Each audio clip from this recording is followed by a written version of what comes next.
கண்களை மூடி கர்த்தரை நோக்கி பார்ப்போம்.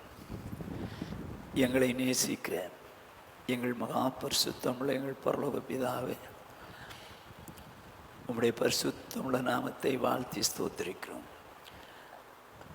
கிருபை இரக்கமுள்ள தேவனே, இந்த மாலை வேளையிலே நாங்கள் உம்முடைய சன்னிதானத்திலே வேதத்தை ஆராய்ந்து பார்க்கும்படியாய் கடந்து வந்திருக்கிறோம். தேவனே, இந்த நாளில் உம்முடைய வார்த்தையினாலே எங்களோடு கூட பேசுங்க. உம்முடைய வசனங்களை கற்றுக்கொள்ள உணர்வு தாங்க, வாழ கிருபை தாங்க. இயேசு கிறிஸ்துவின் இன்ப நாமத்தில் பிதாவே, ஆமென். கர்த்தருடைய பரிசுத்த நாமத்திற்கு மகிமை உண்டாகட்டும். நீதிமான் என்கிற தலைப்பின் கீழே கடந்த 33 வாரங்களாக தியானித்தோம். இந்த நாளில் 34வது வாரமாக நீதிமான்கிற தலைப்பின் கீழே நாம் தியானிக்க போகிறோம். இந்த உலகத்தில் எல்லாரும் பாவம் செய்து ஏகமாய் கெட்டு போயிட்டாங்க. எல்லாரும் பாவம் செஞ்சிட்டாங்க. வேதம் சொல்லுது, ரோமருக்கு நிருபம் 3வது அதிகாரம் 10வது வசனம், அந்தபடியே நீதிமான் ஒருவனாகிலும் இல்லை. அந்தபடியே நீதிமான் ஒருவனாகிலும் இல்லை. இந்த உலகம் சீர்கெட்டு போயிட்டு, பாவத்தினால் அக்கிரமத்தினால் அழிந்து போயிட்டு, எல்லாரும் பாவம் செஞ்சிட்டாங்க. நீதிமான்னு சொல்லி ஒருத்தர் கூட இந்த உலகத்தில் இல்லை. ஆனால் தேவன் இந்த பூமியை பார்த்தா நீதிமான் ஒருவரும் இல்லை. ஆகவே இந்த பூமியில் உள்ள மக்களை மீட்க வேண்டும் என்பதற்காக தேவன் தம்முடைய குமாரனாகிய இயேசு கிறிஸ்துவை இந்த உலகத்திற்கு அனுப்பினார். அவர் நம்முடைய பாவங்களுக்காக அடிக்கப்பட்டு, நொறுக்கப்பட்டு, இரத்தம் சிந்தி, மரித்து 3ஆம் நாள் உயிரோடு எழுப்பினார். யார் ஒருவர் இயேசு கிறிஸ்துவை தேவகுமாரன் என்று விசுவாசித்து, அவர் எனக்காக அடிக்கப்பட்டார், நொறுக்கப்பட்டார், இரத்தத்தினார், மரித்தார், 3ஆம் நாள் எழுப்பினார் என்று விசுவாசித்து அவரிடத்துல, இயேசுவே நான் ஒரு பாவி அப்படின்னு சொல்லி அவர்கிட்ட மன்னிப்பு கேட்கும்போது, இயேசு கிறிஸ்துவின் இரத்தம் சகல பாவங்களை நீக்கி நம்மை சுத்திகரிக்கும் என்று எழுதியிருக்கிறது. அப்போ இயேசு கிறிஸ்துவின் இரத்தம் சகல பாவங்களை நீக்கி சுத்திகரிக்கும் போது என்ன நடக்கிறது? ரோமர் 5வது அதிகாரம் 9வது வசனம், இப்படி நாம் அவருடைய இரத்தத்தினாலே நீதிமான்கள் ஆக்கப்பட்டிருக்க. என்ன எழுதியிருக்குது பாருங்க. நீதிமான் ஒருவன் கூட இல்லை, ஆனால் இப்படி அவருடைய இரத்தத்தினாலே நீதிமான்களாக்கப்பட்டிருக்கும். அப்போ இயேசு கிறிஸ்துவின் இரத்தம் நம்முடைய சகல பாவங்களை நீக்கி சுத்தமாக்கினது நிமித்தமாக நாம் நீதிமான்களாக்கப்பட்டிருக்கிறோம் என்று. அப்போ வெறுமனே இரத்தத்தினால் கழுவப்பட்டால் மாத்திரம் நீதிமான்களாக்கப்பட்டோம் என்று எண்ணி இருந்துவிடக்கூடாது. வேதம் சொல்லுகிறது, தீத்துவின் புஸ்தகம் 3வது அதிகாரம் 6வது வசனம், தமது கிருபையினாலே நாம் நீதிமான்கள் ஆக்கப்பட்டு. வேதம் சொல்லுது, தமது கிருபையினாலே நாம் நீதிமான்கள் ஆக்கப்பட்டோம். தேவன் நம்முடைய ஏதோ நல்ல செயலினாலே அல்ல, நற்கிரியைகளினாலே அல்ல, தமது கிருபையினால் மாத்திரமே நம்மை நீதிமான்கள் ஆக்கி வைத்திருக்கிறார். நம்மை நீதிமான்கள் ஆக்கி வைத்திருக்கிறார். எப்படியா? 5வது வசனம் சொல்லுகிறது, நாம் செய்த நீதியின் கிரியைகளின் நிமித்தம் அவர் நம்மை ரட்சியாமல். எப்படி? நாம் செய்த நீதியின் கிரியைகளின் நிமித்தம் அவர் நம்மை ரட்சியாமல். சிலர் என்ன நினைப்பாங்க, நான் கடவுளுக்கு இதை செஞ்சேன், ஆண்டவருக்கு அதை பண்ணினேன், இதை பண்ணேன், சர்ச்சுக்கு ஃபேன் வாங்கி போட்டேன், சர்ச்சுக்கு லைட் வாங்கி போட்டேன், காணிக்க கொடுத்தேன், மிஷினரியை தாங்குறேன், அப்படி இப்படின்னு சொல்லி நம்மளை கிரியைகளை நினைப்பாங்க. அதனால ஒருத்தன் ரட்சிக்கப்பட போகிறதில்லை. எப்படி ரட்சிக்கப்பட போகிறான்னா, தமது இரக்கத்தின்படியே மறுஜன்ம முழுக்கினாலும் பரிசுத்த ஆவியுடைய புதிதாக்குதலினாலும் நம்மை ரட்சித்தார். எப்படி? அவரா பார்த்து நம்ம மேலே இறக்கப்பட்டதுனால, இயேசு கிறிஸ்துவின் இரத்தத்தினால கழுவினார். கழுவப்பட்ட நாம பாவம் மன்னிப்பு கண்டு ஞானஸ்நானம், மறுஜென்மம் முழுக்கினாலே. அப்படின்னா மறுஜென்மம் முழுக்கினா ஞானஸ்நானத்தினாலும் பரிசுத்த ஆவியினாலும் நாம் புதிதாக்கப்பட்டோம், நம்மை ரட்சித்தார். எப்படி? அவருடைய இரக்கத்தினாலே. நாம் செய்த நீதியின் கிரியைகளின் நிமித்தம் நம்மை ரட்சிக்கலை, அவர் இறக்கப்பட்டார், நம்ம மேலே இறக்கப்பட்டு நம்மளை ரட்சித்தார். நான் யோசிப்பேன், உலகத்தில் எத்தனையோ நல்லவங்க சன்மார்க்கெல்லாம் உண்டு, அவங்களெல்லாம் விட்டு துன்மார்க்கனாகி என்ன போய் ரட்சித்தார் எப்படி? நான் ஒரு பாவின்னு எனக்கு நல்லாவே தெரியும். ஆனால் என்னை விட நல்லவங்க உண்டு. என் நண்பர்களெல்லாம் நான் நினைக்கும் போது என்னை விட நல்லவங்க சன்மார்க்கர்கள். அவங்களெல்லாம் விட்டுட்டு என்ன போய் ரட்சித்தார். சார் எனக்காக இவ்வளோ அடிபட்டார், எனக்காக ரத்தங்கினார். நான் அடிக்கப்படுற போல அவர் அடிக்கப்பட்டார், அவர் ரத்தங்கினார். ஆண்டவரே நான் எவ்வளோ பாக்கியவானப்பா, வானத்திலேருந்து இந்த பூமிக்கு வந்து இத்தனை பாடுபட்டு என்னை ரட்சித்தீரேன்னு சொல்லி நான் அனுதினமும் ஆண்டவரை நோக்கி பார்ப்பேன், அனுதினமும் ஜெபம் பண்ணுவேன். இப்படி என்னை நேசித்து ரட்சித்தீங்களே ஆண்டவரே அப்படின்னு சொல்லி. இப்போ எப்படி நான் செய்த நீதியின் கிரியையினால் இவர் செய்யலை, நான் தான் பாவியாச்ச. அப்படி இருக்கும்போது அவர் தமது இரக்கத்தின்படியே அவராக இறங்கினாரு. அற்புதராஜ் நான் உன் மேலே இரக்கம் கொள்கிறேன்ப்பா, உன்னை ரட்சிக்கிறேன் அப்படின்னு சொல்லிட்டு அடுத்து என்ன பண்ணிட்டார்? மறு ஜென்மம் முழுக்கினாலே அப்படின்னா ஞானஸ்நானம் பெற வைத்தார், பரிசுத்த எப்படி ரட்சித்தார். விதமாய் நாம் கிருபையினாலே நீதிமான்கள் ஆக்கப்பட்டோம். ஸோ இந்த அனுபவத்தோடு கூட வந்த நாம் நீதிமான்கள் ஆக்கப்பட்டோம். இப்போது நீதிமான்கள் ஆக்கப்பட்ட நம்மை குறித்து வேதம் என்ன சொல்லுது? எபிரேயர் 12வது அதிகாரம் 21ஆம் வசனம் முதல் 24ஆம் வசனம் முடிய. மோசேயும் நான் மிகவும் பயந்து நடுங்குகிறேன் என்று சொல்லத்தக்கதாக அந்த காட்சி அவ்வளவு பயங்கரமா இருந்தது. சரி, நீங்களோ சீயோன் மலையினிடத்திற்கும் ஜீவனுள்ள தேவனுடைய நகரமாகிய பரம எருசலேமின் இடத்திற்கும் 1000-10,000 தேவதூதரிடத்திற்கும் பரலோகத்தில் பேர் எழுதி இருக்கிற முதற் பேரானவளின் சர்வ சங்கமாகிய சபையினிடத்திற்கும் யாவருக்கும் நியாயாதிபதியாகிய தேவனிடத்திற்கும் பூரணராக்கப்பட்ட நீதிமான்களுடைய ஆவிகளிடத்திற்கும் புது உடன்படிக்கையின் மத்தியஸ்தராகிய இயேசுவினிடத்திற்கும் ஆபேலினுடைய ரத்தம் பேசினதை பார்க்கிலும் நன்மையானவளை பேசுகிற ரத்தமாகிய தெளிக்கப்படும் ரத்தத்தினிடத்திற்கும் வந்து சேர்ந்தீர்கள். அப்படின்னா அன்னைக்கு சீனாய் மலையில் நடந்த சம்பவத்தை பார்த்து எல்லாம் பயந்துட்டாங்க. அப்படி இருக்கும்போது இப்போ நீங்கள் சீயோன் மலையிடத்துக்கு வந்தீங்க, பரலோகத்தில் பேர் எழுதப்பட்ட சபையாகிய சர்வ சங்கத்திடத்துக்கு வந்தீங்க, புது உடன்படிக்கையின் மத்தியஸ்தனாகிய இயேசு இடத்துல வந்தீங்க, ஆபேலின் ரத்தத்தை பார்க்க மேலான ரத்தத்தின் இடத்துக்கு வந்தீங்க. அதோடு மாத்திரமில்லை, பூர்ணராக்கப்பட்ட நீதிமான்களிடத்திலும் வந்து சேர்ந்தீர்கள். அப்போது நீதிமான்கள் பூர்ணாக்கப்பட்டவங்களாக ஒரு கூட்டம் இருக்குது. அங்கே நம்ம போனோம். அங்கே போனவங்க எல்லாரும் நீதிமான்கள் ஆக்கப்பட்டவங்க. அவங்க நம்ம போனது எதுக்கு? நீதிமான்களாகிய நாம் பூர்ணராக்கப்படணுங்கிறதுக்காக. அப்போ பூர்ணராக்கப்படுகிறது எந்தெந்த விஷயத்தில்னு சொல்லி சில வாரங்களாக தியானித்தோம். கடந்த 2 வாரமாக விசேஷமாக 1 யோவான் 2வது அதிகாரம் 5ஆம் வசனம். அவருடைய வசனத்தை கைக்கொள்ளுமிடத்தில் தேவ அன்பு மெய்யாக பூரணப்பட்டிருக்கும், நாம் அவருக்குள் இருக்கிறோம் என்பதை அதனாலே அறிந்திருக்கிறோம். வேதம் சொல்லுகிறது, அவருடைய வசனத்தை கைக்கொள்ளுகிறவனிடத்தில் தேவ அன்பு மெய்யாய் பூரணப்பட்டிருக்கும். நாம் பூரணப்பட வேண்டியது அவசியம். நாம் நீதிமான்கள், நாம் எந்தெந்த விஷயத்திலே பூரணப்படணுமோ அந்தந்த விஷயத்தில் பூரணப்படணும். நான் அது எவைகள் என்று சொல்லி முன்னால் சொல்லியிருக்கேன். ஆனால் இங்கே என்ன எழுதியிருக்கிறது?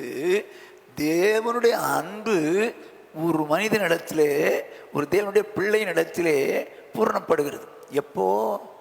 யார் ஒருவர் அவருடைய வசனத்தை அப்படியே கீழ்ப்படுகிறான், அவன் மேலே தான் தேவனுடைய அன்பு பூரணப்படும். இந்த வசனம்லாம் என்னால் கீழ்ப்படிய முடியாதுங்க, அந்த வசனம்லாம் என்னால் கீழ்ப்படிய முடியாதுங்க அப்படின்னு சொல்லிட்டான்னா அவனிடத்தில் தேவனுடைய அன்பு பூர்ணமாகாது. இன்றைக்கி நிறைய பேர் என்ன நினைக்கிறாங்கன்னா, நம்ம ரட்சிக்கப்பட்டோம், ஞானம் அடிச்சிட்டோம், பரலோகத்துக்கு போயிடுவோம்னு நினச்சிட்டு இருக்கிறாங்க. இல்லை, நாம் தேவனுடைய அன்பு நம்முடைய வாழ்க்கை பூர்ணர் ஆகும்படிக்கு எல்லா வசனத்துக்கும் நாம் கீழ்ப்படுகிறவங்களா இருக்கணும். இது கடினமான உபதேசம், இதெல்லாம் நம்மளால் கேட்க முடியாது, அப்படிலாம் சொல்ல முடியாது. யாருக்கு கடினமாயிராது?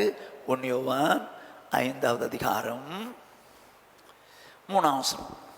நாம் தேவனுடைய கற்பனைகளை கைக்கொள்வதே அவரிடத்தில் அன்பு கூறுவதாம், அவருடைய கற்பனைகள் பாரமானவைகளும் அல்ல.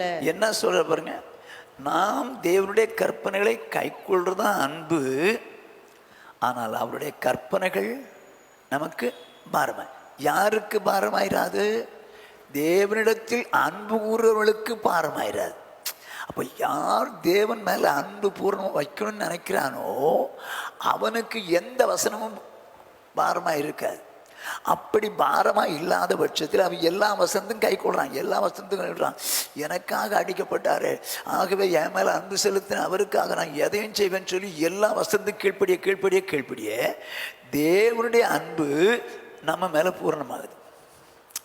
நம்ம தேவன் மேலே அன்பு வைக்கிறது வேற. பரிசுத்தத்தில் பூர்ணமாகணும், சரி, விசுவாசத்தில் பூர்ணமாகணும், இப்படி பல காரியங்களை நம்ம பார்த்தோம். ஆனால் தேவ அன்பு நம்ம மேலே பூர்ணப்படணும்னா என்ன செய்யுமா? வசனங்களின் படி வாழும், வசனங்களின் படி வாழும். ஒன்று. ரெண்டாவது, தேவனுடைய அன்பு நம்ம மேலே பூர்ணமாக விளங்கணும்னா 1 யோவான் 4:12 தேவனை ஒருவரும் ஒருபோதும் கண்டதில்லை. நாம் ஒருவரிடத்தில் ஒருவர் அன்பு கூர்ந்தால் தேவன் நமக்குள் நிலைத்திருக்கிறார், அவருடைய அன்பும் நமக்குள் பூரணப்படும். வேதம் சொல்லுது. இப்போ தேவனை ஒருவனும் ஒருபோதும் கண்டதில்லை. நாம்ங்கிறது யாரு? தேவனுடைய பிள்ளைகளாகிய நாம் ஒருவரிடத்தில் ஒருவர் அன்பு கூர்ந்தால் தேவன் நமக்குள் நிலைத்திருக்கிறார், அவருடைய அன்பும் நமக்குள் பூரணப்படும். எப்படி? முதல்ல தேவ வசனத்தின்படியே நடந்தால் தேவனுடைய அன்பு நம்ம மேலே பூரணப்படும். இப்போ புருஷனுடைய அன்பு மனைவி மேலே பூர்ணமாக இருக்கணும் தான் எந்த மனைவியும் விரும்புவா. அதே போல தேவனுடைய அன்பு நம்ம மேலே பூர்ணமாக விளங்கணும்னு நம்ம ஆசைப்படணும், விரும்பணும். அப்படி விரும்பினால் எந்த வசனத்தையும் கைக்கொள்வோம். ஒன்று. ரெண்டாவது, அடுத்த சகோதரன் மேலே, ரட்சிக்கப்பட்ட தேவனுடைய பிள்ளைகள் மேலே அன்பு செலுத்துவான். அப்படி அன்பு செலுத்தினால் தேவனுடைய அன்பு அப்படி அன்பு செலுத்துகிறவனிடத்தில் பூரணப்படும். ஒருவேளை அன்பு செலுத்தலைன்னா இன்னும் அவன் பாவத்திலே இருக்கிறான் என்று பொருள். நம்முடைய சகோதரன் தான், ரட்சிக்கப்பட்ட நம்முடைய பிள்ளைகள் தான், சகோதரர்கள் தான், அவங்க மேலே நம்ம அன்பு செலுத்தலைன்னா இன்னும் பாவத்தில் இருக்கிறோம் என்ற பொருள். இன்னும் மரணத்திலே நிலை கொண்டிருக்கிறோம் என்று பொருள். அதாவது நரகத்தில் தான் இருக்கிறோம் என்பது பொருள். அப்படியே அவர்களை பகைத்தால், அன்பு செலுத்தாமல் போனால் மனுஷ கொலைபாதகன் என்று பொருள். அதோடு மாத்திரமல்ல, சகோதரர்களை பகைத்தால் அவர்கள் பொய்யன் என்று பொருள். கொலைபாதகனோ பொய்யனோ 2ஆம் மரணமாகிய அக்னியும் கந்தகம் எரிகிற கடலிலே பங்கடைவார். ஆகையினால நம்ம யார் மேலேயும் கசப்பு வைக்கக்கூடாது. நம்ம சகோதரர்கள் எல்லாரிடத்திலும் அன்பாக இருக்கணும். ஆனால் அவன் கசப்பாக இருக்கிறான் பிரதேர், அவன் என் மேலே கசப்பாக இருக்கிறான், அப்புறம் நான் மட்டும் எப்படி பிரதேர் அப்படிலாம் சொல்லக்கூடாது. அவன் புத்தி அவ்வளோதான், அவன் அந்த அளவு வளரல, அவன் பலவீனப்பட்டவன், அவன் வளரல. நம்ம அன்பு செலுத்திட்டு போடுவோம். அவனே அப்படி செஞ்சான், நானும் அப்படி செய்யக்கூடாதா அப்படின்லாம் ஒரு நாளும் செய்யக்கூடாது. அவனுக்கு என்ன, நீங்கள் அவர்கள் அறியாமையை நன்மை செய்து அடக்குவது தேவனுக்கு சித்தமாக இருக்குன்னு ஒன்று இருக்கும். அப்படின்னா என்ன, அறியாமையினாலே உழவு செய்யலாம் அவங்க. ஏன், அவங்க புத்தீனமாக செஞ்சது அறியாமைனால. ஆனால் நம்ம அவங்கள விட நான் சூப்பர் தானே அப்படின்னு நினைக்கிறோம்ல. அப்போ சூப்பர்னு நினைக்கிறவங்க அவங்களோட அன்பாக இருந்து போயிடுவோம். அவன் நம்மளோட சூப்பர் இல்லை வச்சுக்குவோம், அவன் அப்படி தான் பண்ணுவான். அதனால் நம்ம அப்படி பண்ணணுங்கிற அவசியம் கிடையாது. அவங்க மேலே கசப்பு வைக்கணுங்கிற அவசியம் கிடையாது. கட்டாயம் அவங்கள நேசிக்கணும். அப்படி நேசிக்காத பட்சத்தில், அன்பு கூறாத பட்சத்தில் என்ன சொல்லுது, அவன் பாவத்தில் இருக்கிறான், மரணத்தில் நிலை கொண்டிருக்கிறான், அவன் பொய்யனாக இருக்கிறான், மனுஷ கொலைபாதகனாக இருக்கிறான். ஆகவே அவர்கள் 2ஆம் மரணமாகி அக்னியும் கந்தகிற கடலிலே பங்கடைவார்கள் என்று சொல்லி பார்த்தோம். இப்போது இன்றைக்கு நாம் தியானிக்க போகிறது நீதிமானுடைய காரியத்தை தியானிக்க போகிறோம். நீதிமொழிகளின் புஸ்தகம் 10ஆவது அதிகாரம் 3வது வசனம். கர்த்தர் நீதிமான்களை பசியினால் வருந்துவிடார், துன்மார்க்கருடைய பொருளையோ அகற்றி விடுகிறார். கவனிச்சிங்க, கர்த்தர் நீதிமான்களை பசியினால் வருந்த விட மாட்டார்.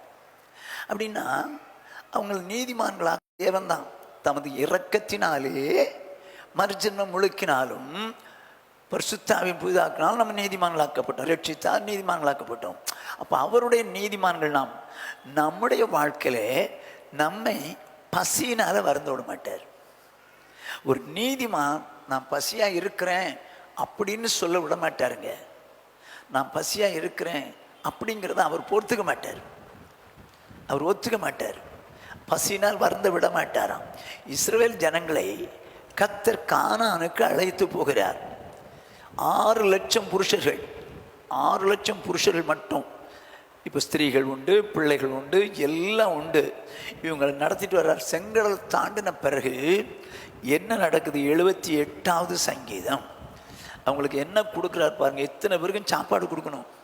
78வது சங்கீதம் 23 25 வரைக்கும். அவர் உயரத்தில் உள்ள மேகங்களுக்கு கட்டளையிட்டு வானத்தின் கதவுகளை திறந்து மன்னாவை அவர்களுக்கு ஆகாரமாக வருஷிக்க பண்ணி வானத்தின் தானியத்தை அவர்களுக்கு கொடுத்தார். என்னமா? ஆண்டவர் தூதர்கள் சாப்பிடக்கூடிய ஆகாரமாகிய மன்னாவை அவர்களுக்கு கொடுத்தார். அவங்களுக்கு சாப்பாடு வேணுமே. இப்போ இந்த சாப்பாட்டுக்கு 6 லட்சம் புருஷர்கள் ப்ளஸ் அவங்க மனைவிகள் ப்ளஸ் அவருடைய பிள்ளைகள், இத்தனை பேருக்கும் சாப்பாடு வேணும். சாப்பாட்டுக்கு எங்கே போவார்? வானத்தின் கதவை திறந்துட்டாராம், வானத்தின் தானியத்தை. அப்போ வானத்தில் உள்ள தானியம் தான் எது? அதுதான் தூதர்கள் சாப்பிட்ற அப்பம்னு பின்னால் போட்டிருக்கும்.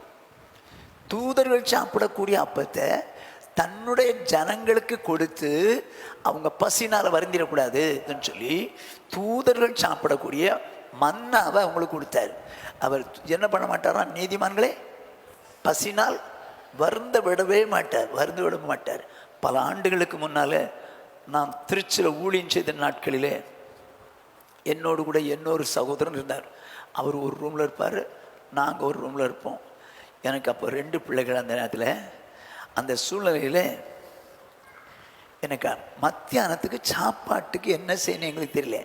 அவரும் நானும் ஒரே ஊழியக்காரர் கீழே இருக்கிறோம். மத்தியானத்துக்கு சாப்பாட்டுக்கு என்ன செய்யன்னு தெரியல. ஏன்னா எங்கள் வீட்டில் கொஞ்சம் இருந்துச்சுன்னா அவங்க வீட்லேயும் இருக்கும். அப்படி தான் எங்கள் பாஸ்டர் வாங்கிக்குவேன். எங்களுக்கு வழியே கிடையாது. ஆனாலும் 9:30 மணிக்கு போல் ஊழியத்துக்கு புறப்படுறோம். எங்கள் அண்ணன், சொந்த அண்ணன், ஒரு பொருளை எங்கள் அண்ணியினுடைய மாமா கிட்ட கொண்டு வந்து கொடுத்துட்றா அப்படின்னு சொன்னேன். கவனிங்க, எப்போ நீ நான் ஊழியத்துக்கு போகிறேன் அதை கொண்டு கொடுத்துட்டு சொல்கிறேன், போகிற வழியில் தானடா கொடுத்துட்றா அப்படின்னு கெஞ்சினான். சரின்னு சொல்லி நானும் என்ன பண்ணேன், அதை வாங்கிட்டு போய் அவங்க வீட்டில் கொடுத்தேன். நீங்கள் யார் அப்படின்னு கேட்டார். நான் சாந்தா அண்ணி இருக்காங்களே, அவங்க வீட்டுக்காரர் ஜெயராஜ். ஆமாம், அவங்க தம்பி. அப்படியா, நீங்கள் என்ன செய்கிறீங்க? நான் ஊழியம் செய்கிறேன். அப்படியா, ரொம்ப சந்தோஷம் அப்படின்னு சொல்லி அவங்க ரட்சிக்கப்பட்டவங்க, ஆண்டோட பிள்ளைகள். நான் ஊழியம் செய்கிறேன் அப்படின்னு. சரி, ஒரு ஜெபம் பண்ணிட்டு போங்களேன் அப்படின்னாங்க. நானும் இன்னொரு ஊழியக்காரமாக போயிருக்கிறோம். ஜெபம் பண்ணி முடித்த உடனே இருங்க, ஒரு நிமிஷம் இருங்கன்னாரு. உள்ளே போயிட்டு வந்து ஒரு கவர் கொண்டு வந்து கொடுத்தாரு.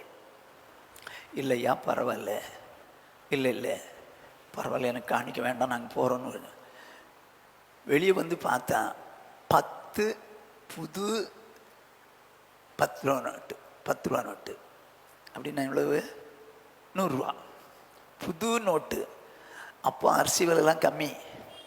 உடனே வந்தோம், வீட்டுக்கு அரிசி வாங்கி போட்டோம், அவர் வீட்டுக்கு அரிசி வாங்கி கொடுத்தோம். இன்னொருத்தர் வந்துட்டு ஒரு 4 பிள்ளைகளுக்கு தவைப்பேன், 4-5 பிள்ளைகளுக்கு தவைப்பேன். அவரும் சாப்பாட்டு வழி இல்லாமல் இருக்கார். உடனே அவருக்கு கொண்டு போய் கொடுத்து அன்னைக்கு எங்களை சாப்பாட்டுக்கு எந்த பிரச்சனையும் இல்லாமல் காப்பாற்ற கர்த்தர் வல்லவராயிருந்தார். நான் எதுக்கு சொல்ல வரேன்னா, நீதிமானாக இருக்கும்போது அவன் பசியாக இருந்துடக்கூடாதுன்னு நினைக்கிறார், பசியாக இருந்துடக்கூடாதுன்னு நினைக்கிறார். அப்போது நீங்களோ நானோ சாப்பாடு இல்லையே அப்படின்னு சொல்லி ஒரு நாளும் நம்மளை தத்தளிக்க விட மாட்டாருங்க, தத்தளிக்க விடவே மாட்டார். அவர் ஒரு உதாரணம் சொல்கிறாரு. ஏசாயா தீர்க்கதரிசன புஸ்தகம் 49வது அதிகாரம் 14-15. சீயோனோ, கர்த்தர் என்னை கைவிட்டார், ஆண்டவர் என்னை மறந்தார் என்று சொல்லுகிறார். சீயோன்னா யாரு? தேவனால் மீட்கப்பட்ட ஜனங்கள். அந்த ஜனங்கள் சொல்றாங்களாம், கர்த்தர் என்னை கைவிட்டுட்டாரே, ஆண்டவர் என்ன மறந்துட்டாரேன்னு சொல்றாங்கப்பா என்று சொல்லுகிறார்கள். சொல்லிட்டு ஸ்திரீயானவள் தன் கர்ப்பத்தின் பிள்ளைக்கு இறங்காமல் தன் பாலகனை மறப்பாளோ? அவர்கள் மறந்தாலும் நான் உன்னை மறப்பதில்லை. என்ன சொல்றாரு? ஸ்திரீயானவள் தன் கர்ப்பத்தின் பிள்ளைக்கு இறங்காமல் தன் பாலகனை மறப்பாளோ? அவர்கள் மறந்தாலும் நான் உன்னை மறப்பதில்லை. எங்க கர்ப்பத்தின் பால் குடிக்கிற குழந்தைய ஒரு தாய் சூழ்நிலை நேரம் வரும்போது பால் கொடுக்கணும்னு நினைப்பாளே. ஒருவேளை அவ சந்தர்ப்பத்தில் பால் குடிக்கிற குழந்தை விட்டுட்டு வேற ஒருத்தனோட ஓடிடலாம். இல்லை ஒரு சூழ்நிலையில் ஐயோ எங்கேயோ சிக்கிக்கலாம், மறந்துடலாம். பால் குடிக்கிற பச்சை குழந்தை கூட மறந்துடலாம். ஆனால் நான் சொல்கிறேன், அவங்க மறந்தாலும் நான் மறக்க மாட்டேன். ஏன்னா உங்களுக்கு எப்போ ஆகாரம் வேணும், எப்போ உங்களுக்கு சாப்பாடு வேணுங்கிறது எனக்கு தெரியும். நான் பல ஆண்டுகளுக்கு முன்னால் மாங்காட்டில் ஊழியம் செஞ்சுக்கிட்டு இருந்தேன். அப்போ போகும்போது சைக்கிளில் போகும்போது ஒரு லேடி ரோட்டில் உருண்டு அழுது எல்லோரும் நிறைய சௌகரியெல்லாம் நெஞ்சில் அடிச்சுட்டு அழுகிறாங்க. நான் என்னன்னு கேட்டேன்.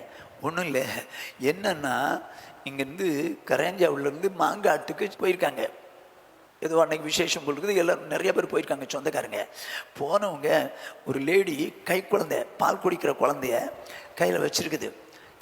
ஆனால் கூட்டம் நிறையா இருந்ததுனால அந்த தாய்கிட்ட, ஏம்மா நீ என்கிட்ட கொடு வச்சுக்கிறேன், நீ இறங்கும்போது வாங்கிக்க அப்படின்னு சொல்லி அந்த சீட்டில் இருந்து சௌகரி சொல்லிட்டாங்க. லேடி இது கொடுத்துட்டு ஸ்டாப் வந்தோடனே எல்லாம் டமட்டன்னு இறங்கிட்டாங்க. பிள்ளை மறந்துச்சு. பால் குடிக்கிற குழந்தை அதையும் மறந்தாச்சு. பஸ்ஸு போயிடுச்சு. இந்த தாய் என்ன நினைக்க, அவட்ட இருக்குமோ இவட்ட இருக்குமோ ஒவ்வொருத்தரும் ஓட்டு கடைசியில் இங்கே இல்லை. பஸ்ஸு போயிடுச்சு. இப்போ என்ன பண்ணன்னு தெரியல, உருளுது. இப்போ எங்கே போகிறது? 66 நம்ம பஸ்ஸில் போச்சா, 49 போச்சா என்னன்னு தெரியாது. இப்படி இருக்கு. மோட்டர் பைக்கில் விரட்டுறாங்க, இங்கே போகிறாங்க, என்ன நடக்கிற மாதிரி இல்லை. எங்கே போச்சு என்னன்னு தெரியல. வரும்போது கேட்டேன், அந்த குழந்தைய இந்த அம்மா விட்டுட்டு போயிடுச்சு. வாங்கி வச்சிருந்த அம்மா கண்டக்டரை கொடுத்துருக்குது. ஐயா தந்தாங்க, இதை விட்டுட்டு போயிடுச்சு, இந்தாங்க இந்த அம்மா, இது ஏன் வேலையா அப்படின்னு சொல்லிட்டு வடபழனி டிப்போவில் அங்கே கொண்டு வச்சுட்டாங்க. அப்புறம் அங்கேருந்து இன்ஃபர்மேஷன் வந்து இவங்க போய் வடபழனி டிப்போவில் போய் குழந்தை எடுத்துட்டாங்க. நான் என்ன சொல்கிறேன், பால் குடிக்கிற குழந்தை, அதையும் மறக்க முடியுதில்லை. அதுதான் சொன்னார் ஆண்டவர், ஸ்திரியானவள் தன் கர்ப்பத்தின் பிள்ளைக்கு இறங்காமல் தன் பாலகரை மறப்பாளோ? அவர்கள் மறந்தால் நான் மறக்க மாட்டேன்ப்பா. அவள் பால் கொடுக்கக்கூடிய ஒரு பிள்ளைய பால் கொடுக்காம கூட மறந்துட்டு போயிடலாம். ஆனால் அந்த பிள்ளைய நான் நேசிக்கிறேன். அப்படி போல நான் தேவ ஜனத்தாய சீயோனை நேசிக்கிறேன். என் ஜனங்களுக்கு தேவையான போது நான் கட்டாயம் ஆகாரத்தை கொடுப்பேன்றார். இப்போது கவனிங்க, நீதிமான்களை எப்படிலாம் பசியாக இருக்கும்போது சாப்பாடு கொடுக்குறாருன்னு பாருங்களேன் அப்படின்னு நம்ம தியானிக்க போகிறோம். வாசிங்க 1 ராஜாக்களின் புஸ்தகம் 17வது அதிகாரம் 1 முதல் 6 வசனங்கள். கீலேயாத்தின் குடிகளிலே திஸ்பியனாகிய எலியா ஆகாபை நோக்கி, என் வாக்கின்படியே அன்றி இந்த வருஷங்களிலே பனியும் மழையும் பெய்யாதிருக்கும் என்று இஸ்ரவேலின் தேவனாகிய கர்த்தருக்கு முன்பாக நிற்கிற நான் அவருடைய ஜீவனை கொண்டு சொல்லுகிறேன் என்றார். இப்போ அவன் என்ன சொல்றான்? என் வாக்கியங்களின்படியே அன்றி இந்த வருஷத்துல பனியும் மழையும் பெய்யாது போ அப்படின்ட்டான். யார் சொல்றது? தேவனாகிய கர்த்தருக்கு முன்பாக நிற்கிற நான் சொல்லுகிறேன். அவருடைய ஜீவனை கொண்டு சொல்றேன், இந்த வருஷத்துல மழையே வராது போ, பனியும் வராது. இப்ப பஞ்சம் உண்டாயிடுச்சு. இப்ப நடக்கிறத பாருங்க. பின்பு கர்த்தருடைய வார்த்தை அவனுக்கு உண்டாயிற்று.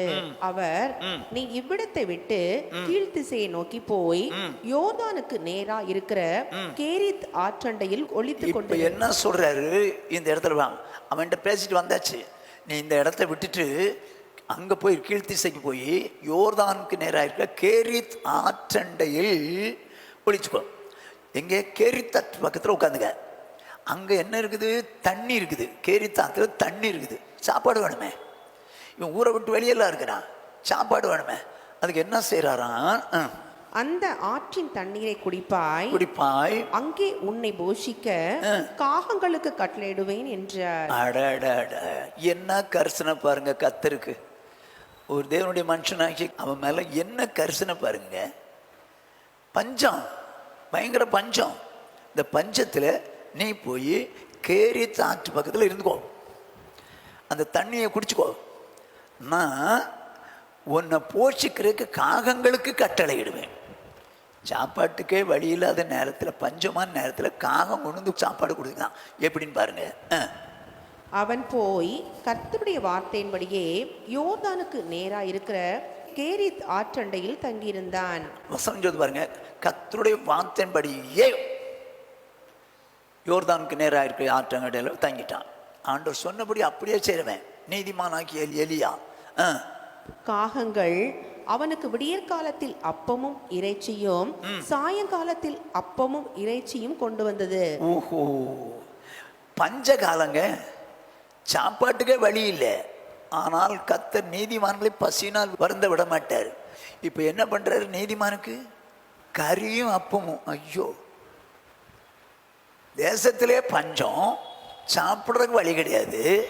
ஆனால் தேவன் அந்த மனுஷன், தேவனுடைய மனுஷனாகிய நீதிமான நேசித்து காலையிலையும் சாயங்காலம் என்ன கொடுக்குறாராம்?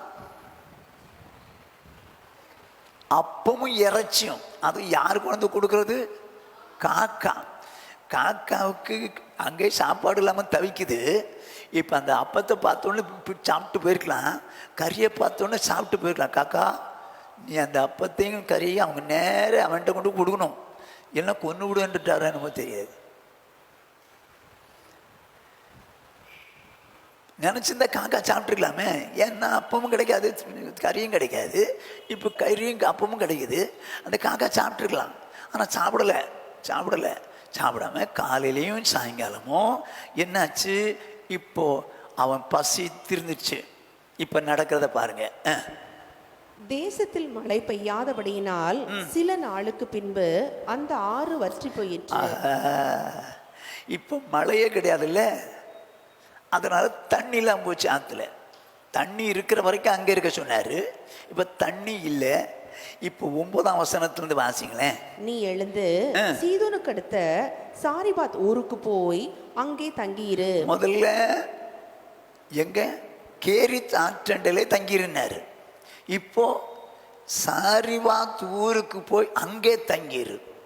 அது எந்த இடம், என்ன ஏது ஒன்றும் கிடையாது. சாரிபாத் ஊருக்கு போ, அங்கே தங்கியிரு அப்படின்றாரு. எந்த ஊருக்கு, எந்த இடத்துல ஆண்டவரே? அங்கே யார் வீட்டில் தங்க போகிறேன்? ஒன்றும் கொஸ்டினே கிடையாது. அவன் கர்த்தருடைய வார்த்தையின்படியே செய்கிறவன்.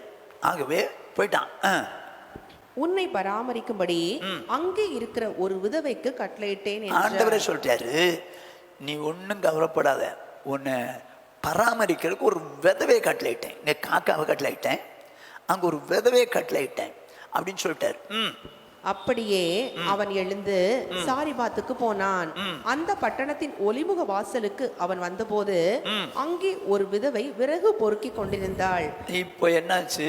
அந்த ஊருக்கு வந்தாச்சு, சாரிபாத் ஊருக்கு வந்தாச்சு.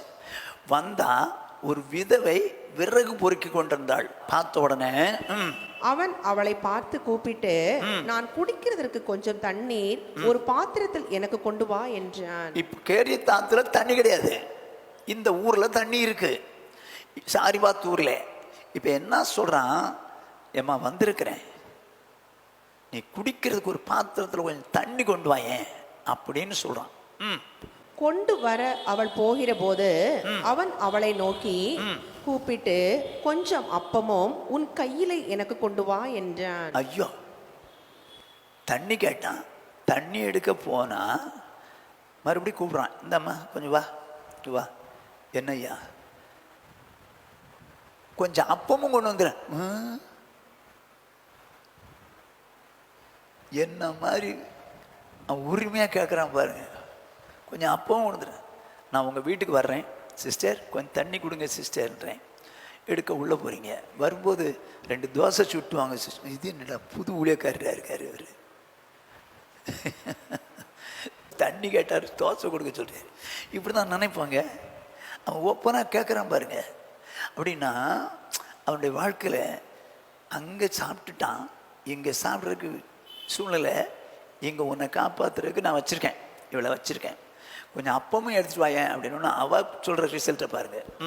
அதற்கு அவள், பானையில் ஒரு பிடி மாவும் கலயத்தில் கொஞ்சம் எண்ணெயுமே அல்லாமல் என்னிடத்தில் ஒரு அடையும் இல்லை என்று உம்முடைய தேவனாகிய கர்த்தருடைய ஜீவனை கொண்டு சொல்லுகிறேன். சரி, இதோ நானும் என் குமாரனும் சாப்பிட்டு செத்து போக அதை எனக்கும் அவனுக்கும் ஆயத்தப்படுத்துகிறதற்கு 2 விறகு பொறுக்குகிறேன் என்றாள். எப்படி கடைசியில் கலயத்தில் கொஞ்சம் மாவு இருக்கு, கொஞ்சம் எண்ணெய் இருக்குது, இது எல்லாமே எங்களுக்கு ஒன்றுமே இல்லை. கடைசியாக சாப்பிட்டு சாவுறதுக்கு தான் 2 விறகு பொறுக்கிறோம். எதுக்கு விறகு பொறுக்கிறானா? சாவுறதுக்கு. சாவுறதுக்கு விறகு பொறுக்கணுமா? சாப்பிட்டு சாவுறதுக்கு 2 விறகு பொறுக்கிறேன் அப்படின்னா உடனே அவன் சொல்கிறான் பாருங்க, இவர் பஞ்சத்தில் இருக்கிறாங்க, இப்போ அவ்வளோதான் சாப்பாடு, அவ்வளோதான், வேறு வழி கிடையாது. இப்போ விதவையோ தேவனுக்கு பிரியமானவள், ஊழியக்காரரை மதிக்கிறவள், தேவனுடைய மனுஷி, இப்போ அவளைத்தான் கேட்டான். இப்போ என்ன நடக்கும் பார்ப்போம். அப்பொழுது எலியா அவளை பார்த்து, பயப்படாதே, நீ போய் உன் வார்த்தையின்படி ஆயத்தப்படுத்து, ஆனாலும் முதல் அதிலே எனக்கு ஒரு சிறிய அடையை பண்ணி என்னிடத்தில் கொண்டு வா, பின்பு உனக்கும் உன் குமாரருக்கும் பண்ணலாம். இப்போ அப்பவும் ஒத்துக்கல ஊரில். சரி பயப்படாத, நீ போ, முதல்ல எனக்கு சாப்பாடு கொண்டு வா, அதுக்கப்புறம் ஒரு சிறிய அடையை பண்ணி கொண்டு வா, அவ்வளோதான் கேட்டான். அதுக்கப்புறம் உன் பிள்ளை கொடுக்கலாம் அப்படின்னு சொல்கிறான். கர்த்தர் தேசத்தின் மேல் மழையை கட்டளையிடும் நாள் மட்டும் பானையின் மா செலவழிந்து போவதும் இல்லை, கலசத்தில் எண்ணெய் குறைந்து போவதும் இல்லை என்று இஸ்ரவேலின் தேவனாகிய கர்த்தர் சொல்லுகிறார் என்றான். அவள் போய் எலியாவின் சொற்படி செய்தாள். அவளும் இவனும் அவள் வீட்டாரும் அநேக நாள் சாப்பிட்டார்கள். பஞ்ச காலம் தீரு வரைக்கும் அவளும் இவனும், இவன்னா யாரு? பையனா இருக்கலாம், இல்லைன்னா ஏலியாவா இருக்கலாம். அவனும் அவள் வீட்டார், முதல்ல தாயும் பிள்ளையும் சாப்பிட்றதுக்கு தான் மாவு இருக்கு. இப்போ எத்தனை பேர் சாப்பிட்றாங்க?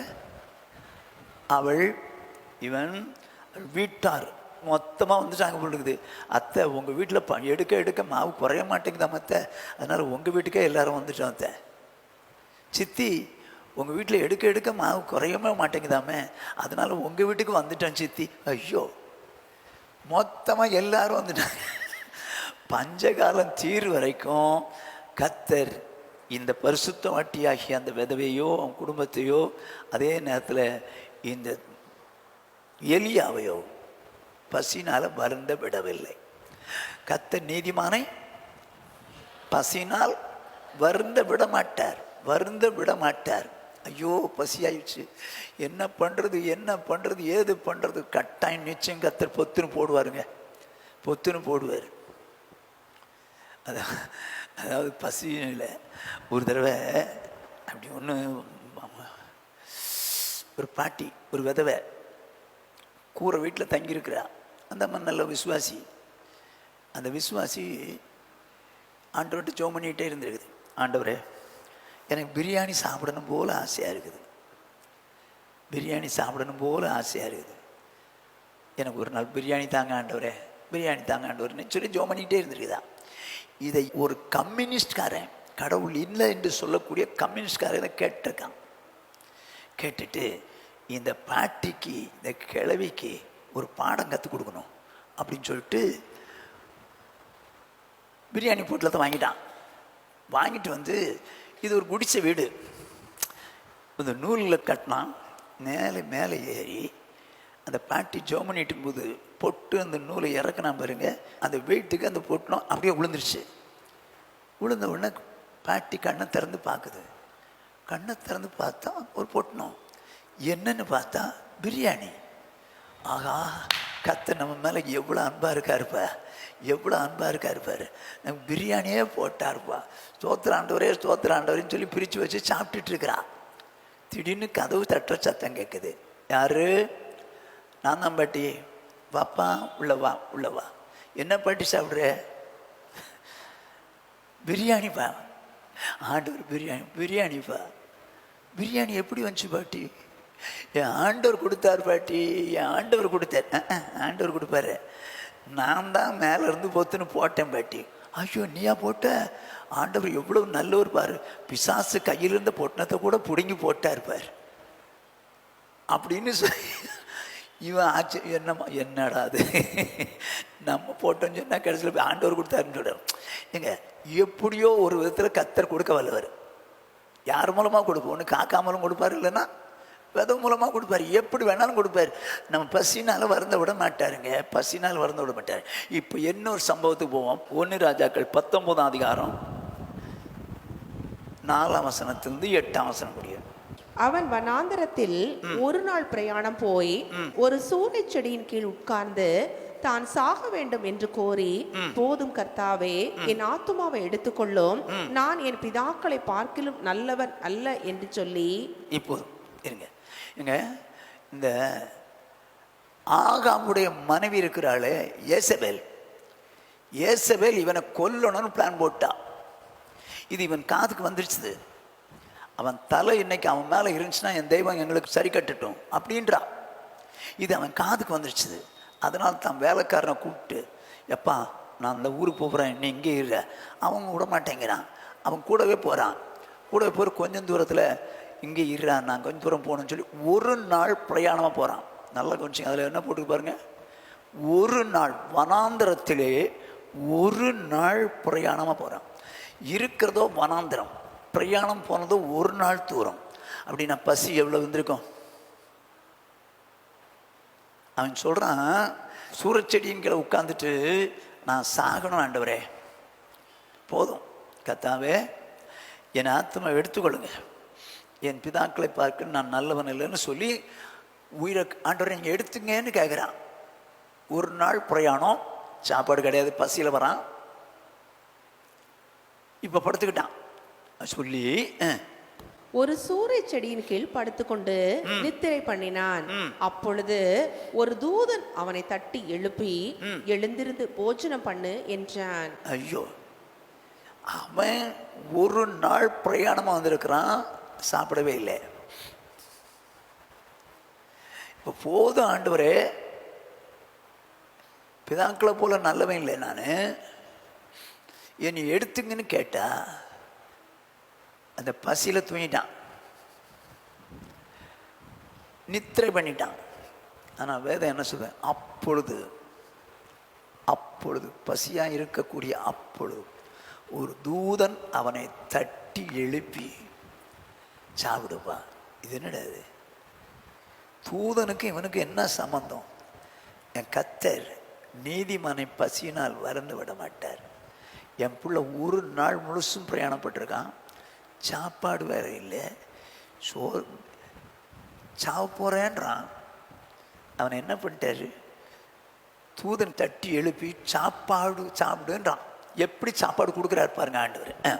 அவன் விழித்து பார்க்கிற போது இதோ தழலில் சுடப்பட்ட அடையும் ஒரு பாத்திரத்தில் தண்ணீரும் அவன் தலைமாட்டில் இருந்தது.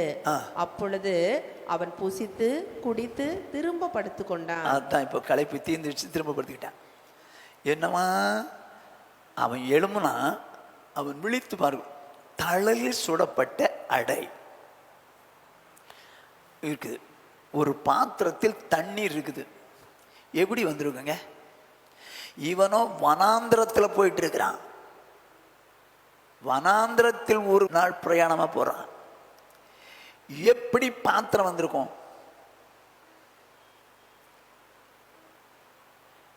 தலையில் சுடப்பட்ட அப்பம் எதில் வச்சிருந்துருப்பாங்க? சும்மா மண்ணிலே போட்டிருப்பாங்க. அதுக்கு ஒரு பாத்திரம் தான் வச்சிருந்துருக்கணும். அதில் வச்சு எழுந்திரிச்சு போஜனம் பண்ணுப்பான்னா, புசித்தான், குடித்தான், திரும்பவும் படுத்தான். அவ்வளோதான், டயர்ட்னஸ் போயிடுச்சு. இல்லை இன்னும் டயர்டாக இருந்ததுனால படுத்தானு தெரியாது. திரும்ப என்ன நடக்கும் பாருங்க. கர்த்தருடைய தூதன் திரும்ப இரண்டாந்தரம் வந்து அவனை தட்டி எழுப்பி, எழுந்திருந்து போஜனம் பண்ணு, நீ பண்ண வேண்டிய பிரயாணம் வெகு தூரம் என்றான். ஆஹா, என்ன சொல்றான் பாருங்க, என்ன சொல்றான், மறுபடியும் சொல்றான். அவன் தான் இங்கே சாப்பிட்டு படுத்துக்கிட்டானே, சாப்பிட்டு தான் படுத்துட்டானே, திரும்பவும் தட்டி எழுப்பி எழுந்திருப்பான் சாப்பிடு. அப்போ திரும்பவும் கொடுத்துருக்காரு. என்ன மாதிரி தேவன் கரிசனை உள்ளவர் பாருங்க. அவன் சாப்பிட்டு படுத்துட்டான், ஆனாலும் என் பிள்ளை ஒருவேளை பசியில் வேதனையில் இருக்கக்கூடாது, அவனுக்கு சாப்பாடு போதாமல் இருக்கும் அப்படின்னு சொல்லி திரும்ப போஜனம் கொடுக்குறாரு. திரும்ப போஜனம் கொடுக்குறார். 8ஆம் வசனத்தில் வாசிங்க. அப்பொழுது அவன் எழுந்திருந்து புசித்து குடித்து அந்த போஜனத்தின் பலத்தினால் 40 நாள் இரவு பகல் ஓரேப் என்னும் தேவனுடைய பர்வதம் மட்டும் நடந்து போனான். இப்போ அவன் எழுந்திருந்து புசித்து குடித்து அந்த போஜனத்தினால் பலன் பெற்றான்.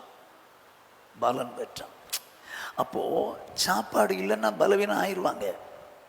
ஆனால் தேவன் பார்க்குறாரு, நீதிமான்களை பலவீனம் அடைய விடுறதில்லை. நீதிமான பசினால் வருந்த விட மாட்டேங்கிறார். சாப்பாடு கொடுக்கணும்னு நினைக்கிறார். இவனோ வனாந்திரத்தில் ஒரு சூழச்செடி கீழே படுத்திருக்கான். ஒரு நாள் பிரயாணமாக வந்தான், பசி களைப்பு, சாப்பாட்டு வழியில். என் தேவன் பார்த்தார், நீதிமானை பசியினால் நான் வருந்த விட மாட்டேன், நீதிமானை பசியினால் வருந்த விட மாட்டேன். தூதனை அனுப்பி, தூதா போ, அவனுக்கு அடையும் தண்ணியும் கொண்டு கொடு. என்ன நம்ம குறித்து ஒரு கரிசனை உள்ள தேவன். அருமையான தேவஜனமே, உங்களுக்கோ எனக்கோ தேவைகள் வரும்போது, ஆகாரத்தின் தேவைகள் வரும்போது, பரலோகத்தின் தேவன் நிச்சயமாய் நீதிமானை பசியினாலே வருந்த விட மாட்டார். அவர் நம்முடைய தேவைகளை நிச்சயமாய் சந்திப்பார். அவன் விதவையோ சாப்பிட்டு கடைசியாக சாப்பிட்றதுக்கு 2 விறகு, பஞ்ச காலம் தீரும் வரைக்கும் அவங்களுக்கு சாப்பாட்டு குறையில்லை. அப்புறம் மழை வந்த பிறகு அவங்களே என்ன பண்ணுறாங்க, பயிரிட்டு ஏதோ செஞ்சிட்ருக்காங்க.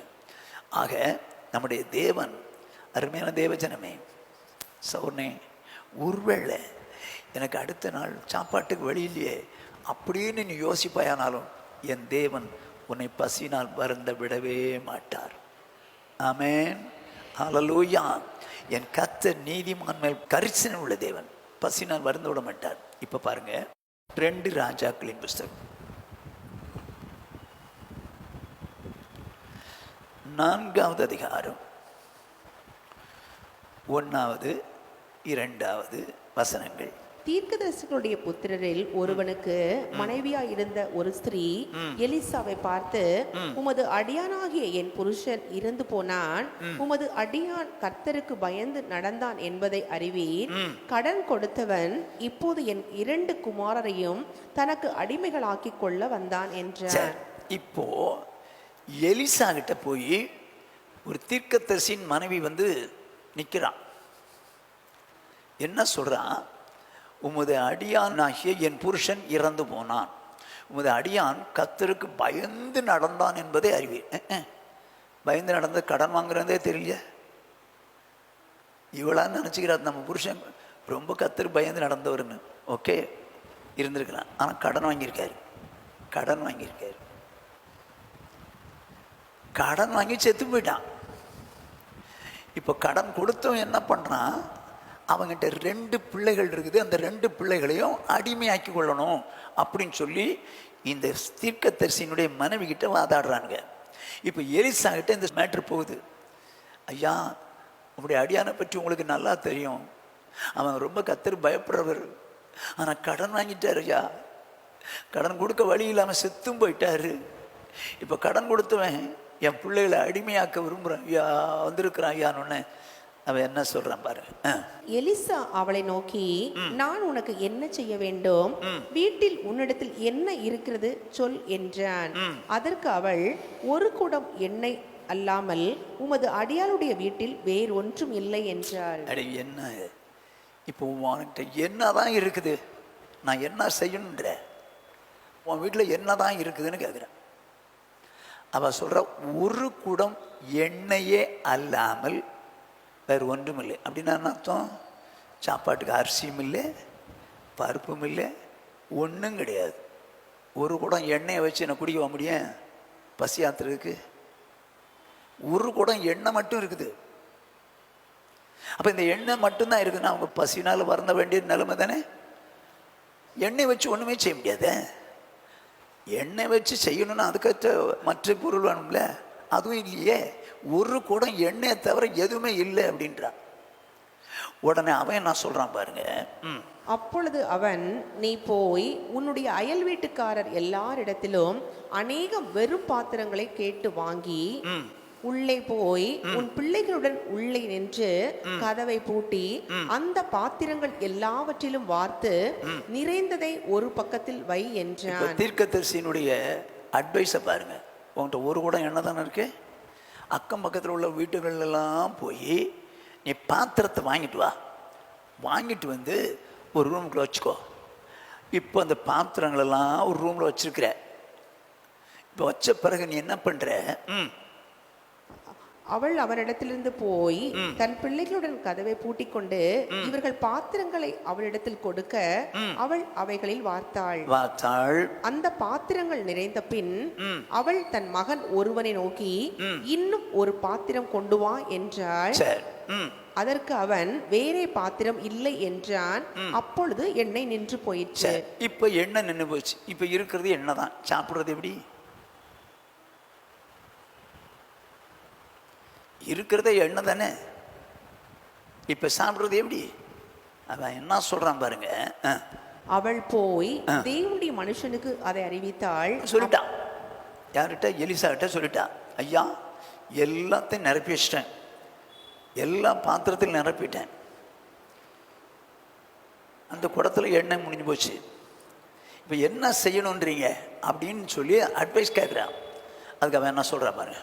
அப்பொழுது அவன், நீ போய் அந்த எண்ணெயை விற்று உன் கடனை தீர்த்து மீந்ததை கொண்டு நீயும் உன் பிள்ளைகளும் ஜீவனம் பண்ணுங்கள் என்று. ஜீவனம் பண்ணுங்கள், சாப்பிட்டு வாழுங்கன்றா. எப்படி? வித்துக்கோ, கடனை கொடுத்துக்கோ, அப்புறம் நீயும் உன் பிள்ளைகளும் சாப்பிட்டு வாழுங்கப்ப. எண்ணெய் வந்துருச்சுது, வித்த பிறகு சாப்பாட்டுக்கு எல்லாம் வந்துருச்சுது. நிறைய பேர் கடன் இருக்கும். கடனை கொடுக்கக்கூடிய பணம் வந்தால் கூட கடனை கொடுக்க மாட்டான். என் வீட்டுக்கு சோஃபா செட் வாங்கி போடுவான், இல்லைன்னா மோட்டர் பைக் வாங்குவான். கடன் அது கிடக்கலாம், ஒன்று ஏமாத்திடலாம், இல்லைன்னா அவன் பார்ப்போம்.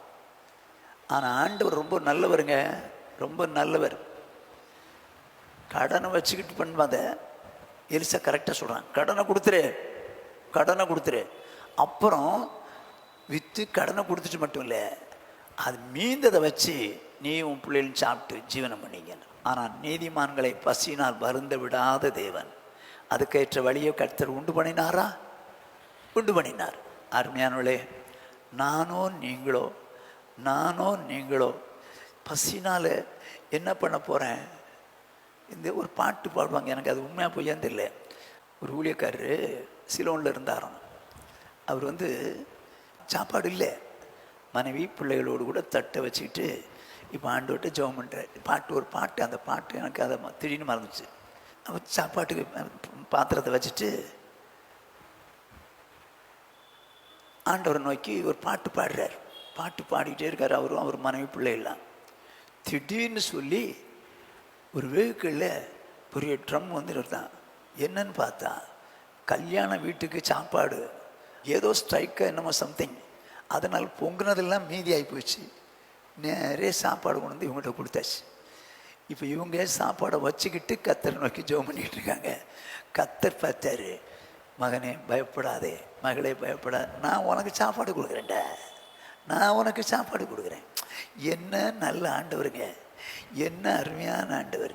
என்னை கத்தர் பசியோட பண்ணிட்டார், என்னை பசியாக்கிட்டார் அப்படிலாம் சொல்லவே சொல்லாதீங்க. என் கத்தர் நீதிமானை பசினால் வருந்த விடவே மாட்டார். ஆமென், ஹல்லேலூயா. என் கத்தர் நல்லவர் ஐயா, கத்தர் நல்லவர். நீதிமானை பசினால் வருந்த விடவே மாட்டார். அத்தனை கர்சனையோடு கூட இருக்கிறார். எண்ணெய் தான் இருக்கு, போய் விற்றுக்கோ, மீதியை வச்சு ஜீவனம் பண்ணிக்கோ, சாப்பிட்டு வாழு அப்படின்றார். அப்போது என் தேவன் எத்தனையாய் அவள் மேலே கர்சனம் கொண்டு அவளுக்கு இறக்கம் செஞ்சார். இப்போ இயேசு கிறிஸ்து என்ன சொல்கிறார் பாருங்க. மத்தேயு எழுதின சுவிசேஷம் 5வது அதிகாரம் 1வது 2வது வசனங்கள். அவர் திரளான ஜனங்களை கண்டு மலையின் மேல் ஏறினார். அவர் உட்கார்ந்த பொழுது அவருடைய சீஷர்கள் அவரிடத்தில் வந்தார்கள். வேதம் சொல்கிறது, இப்போ அவர் கிரவுண்டில் இருக்கிறார், நிறைய ஜனங்கள் இருக்காங்க அவரை சுற்றி. இந்த சூழ்நிலையில் அந்த ஜனங்களிடத்துலேருந்து என்ன பண்ணார், மலைக்கு மேலே ஏறி போயிட்டார். அங்கே ஒரு இடத்துல உட்கார்ந்தார். உட்கார்ந்த இடத்துல அவருடைய சீஷர்கள் வந்திருக்காங்க. இப்போ என்ன பண்ணுறாரு, அப்பொழுது அவர் தமது வாயை திறந்து அவர்களுக்கு உபதேசித்து சொன்னது என்னவென்றால், அப்பொழுது அவர் தமது வாயை திறந்து அவர்களுக்கு உபதேசித்து சொன்னது என்னவென்றால், யாருக்கு உபதேசம் பண்ணாரு? சீஷர்களுக்கு. இந்த சீஷர்களுக்கு உபதேசம் பண்றவர் மத்தேயு 5ஆம் அதிகாரம், 6ஆம் அதிகாரம், 7ஆம் அதிகாரம், இந்த 3 அந்த சீஷர்களுக்கு உபதேசம் பண்ண உபதேசம் தான். 3 சீஷர்களுக்கு உபதேசம் பண்ண உபதேசம் தான். இந்த உபதேசம் பண்ணும்போது என்ன சொல்றார் பாருங்க. 6ஆம் அதிகாரம் 25வது 26வது வசனம். ஆகையால் எண்ணத்தை உண்போம் எண்ணத்தை குடிப்போம் என்று உங்கள் ஜீவனுக்காகவும் எண்ணத்தை உடுப்போம் என்று உங்கள் சரீரத்துக்காகவும் கவலைப்படாதீர்கள் என்று உங்களுக்கு சொல்லுகிறேன். யாருக்கு சொல்றாரு? இப்போ யாருக்கு சொல்றாரு? சீஷர்களுக்கு சொல்றாரு. தேவனுடைய மக்களுக்கு சொல்றாரு. என்ன சொல்றாரு? எண்ணத்தை உண்போம் எண்ணத்தை குடிப்போம் என்று உங்கள் ஜீவனுக்காகவும் எண்ணத்தை உடுப்போம் என்று உங்கள் சரீரத்துக்காகவும் கவலைப்படாதீங்க. ஆகாரத்தை பார்க்கணும் ஜீவனும் உடையை பார்க்கலும் சரீரமும் விசேஷித்தவைகள் அல்லவா? சரி, சொல்லிட்டு என்ன சொல்றாரு பாருங்க. ஆகாயத்து பட்சிகளை கவனித்து பாருங்கள், அவைகள் விதைக்கிறதும் இல்லை, அறுக்கிறதும் இல்லை, களஞ்சியங்களில் சேர்த்து வைக்கிறதும் இல்லை, அவைகளையும் உங்கள் பரமபிதா பிழைப்பூட்டுகிறார். அவைகளை பார்க்கிலும் நீங்கள் விசேஷித்தவர்கள் அல்லவா? ஆகா, என்ன சொல்றாரு? யாருக்கு சொல்றாரு? சீஷர்களுக்கு சொல்றாரு. என்ன சொல்றாரு? சாப்பாட்டுக்காக கவலைப்படாதீங்க, உடைக்காக கவலைப்படாதீங்க. ஏன்னா ஆகாயத்து பட்சிகளை கொஞ்சம் கவனிச்சு பார்த்துங்க. அங்கே விதைக்கிறதும் இல்லை, அறுக்கிறதும் இல்லை, களஞ்சத்தில் சேர்த்து வச்சுக்கிறதும் இல்லை. அவைகளை பிழைப்பூட்டுகிற தேவன் உங்களையும் பிழைப்பூட்டுவார். ஏன் தெரியுமா? ஏன்? நீங்கள் அவைகளை பார்க்கிலும் விசேஷித்தவர். யார் விசேஷித்தவங்க? சீஷர்கள். தேவனுடைய பிள்ளைகளாகிய நாம் ஆகாயத்து பறவைகளை காட்டிலும் விசேஷித்தவர்கள். இவைகளெல்லாம் அஞ்ஞானிகள் நாடி தேடுகிறார்கள் இருக்கும். அவங்களுக்கு என்ன சாப்பிடலாம், என்ன போடலாம், என்ன பண்ணலாம், இது ஒன்றும் பயப்படாத, நான் உனக்கு அதெல்லாம் போஷிக்கிறேனே, காட்டு பறவைகளெல்லாம் போஷிக்கிறேன், ஆகாயத்து பறவைகளெல்லாம் போஷிக்கிறேன், உன்னை போஷிக்கிறதுக்கு ஏமாத்திரப்பா, நீ ஏன்பா கவலைப்படுற, நீ ஏன் கவலைப்படுற? கவலைப்படாதுன்னு சீஷர்களுக்கு சொல்கிறார். இப்போ கவனிச்சிங்க, வாசிப்போம். மத்தேயு சுவிசேஷம் 14வது அதிகாரம் நடந்தது என்னன்னு பாருங்க. 14ஆம் வசனத்திலிருந்து 20ஆம் வசனம் முடி.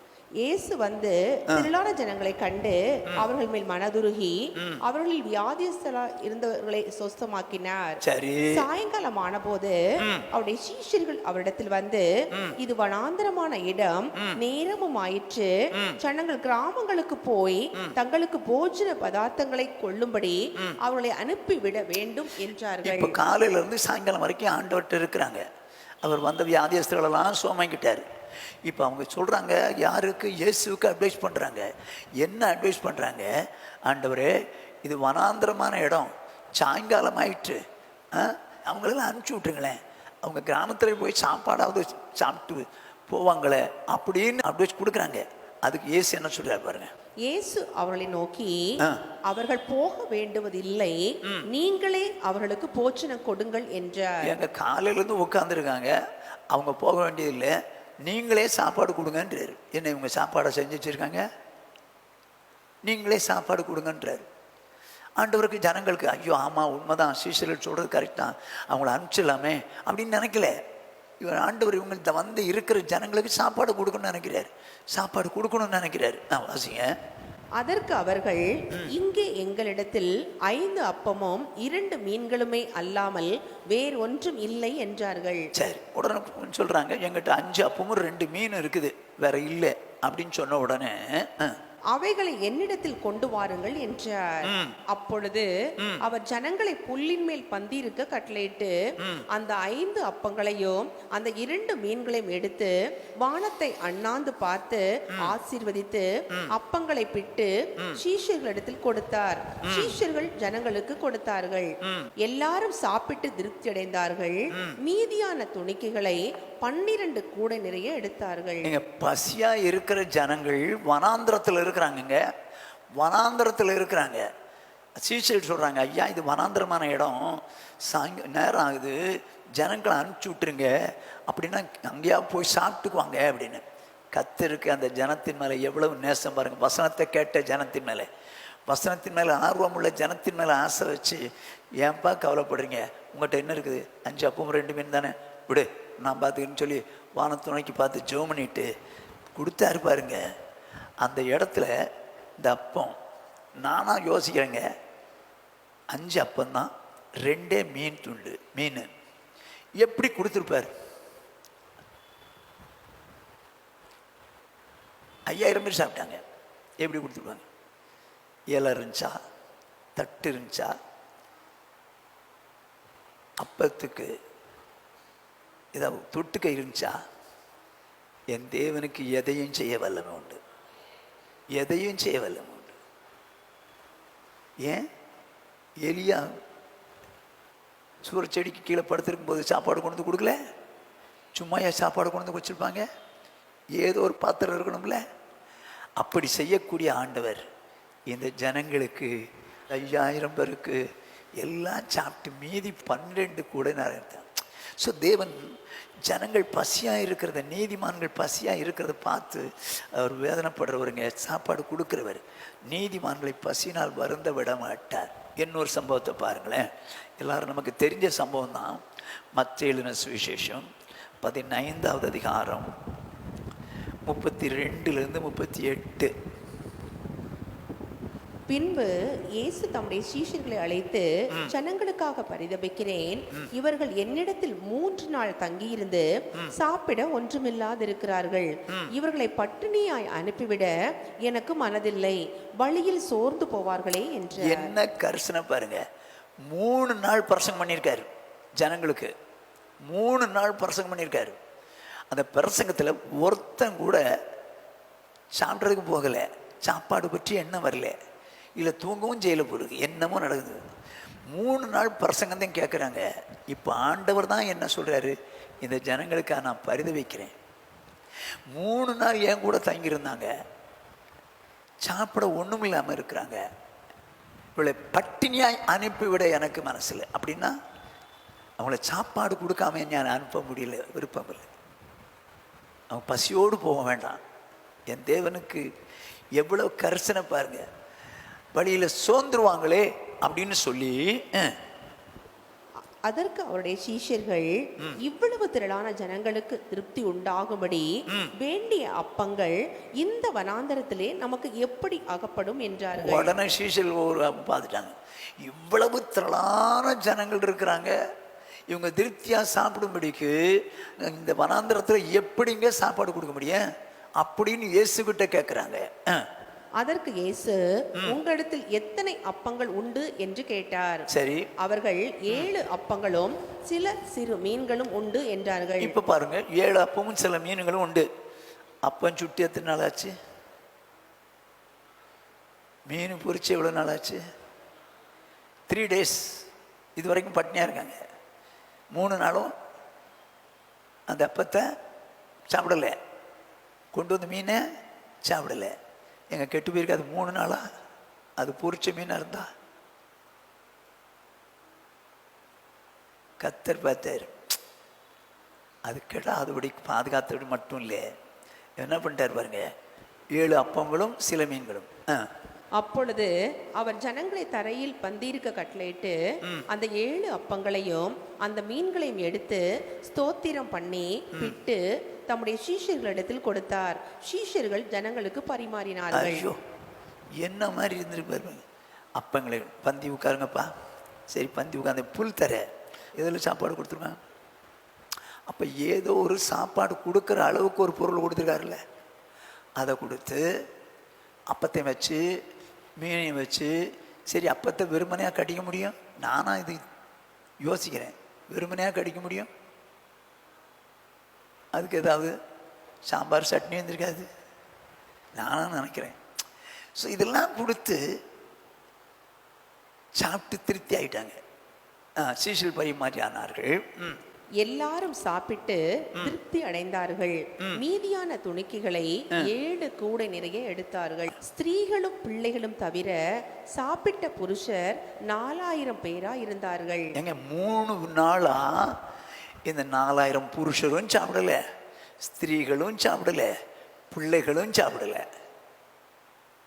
3 நாளா அவ்வளவு தூரம் எஃபெக்டிவா பிரசங்கம் பண்ணியிருக்காரு. நமக்கு 1 மணி நேரம் 1.5 மணி நேரம் பிரசங்கம் பண்ணணும் அப்படின்றோம். இல்லை 1 மணி நேரத்துக்கு பிரசங்கம் பண்ணா அடிக்கடி தண்ணி குடிக்க போறோம்.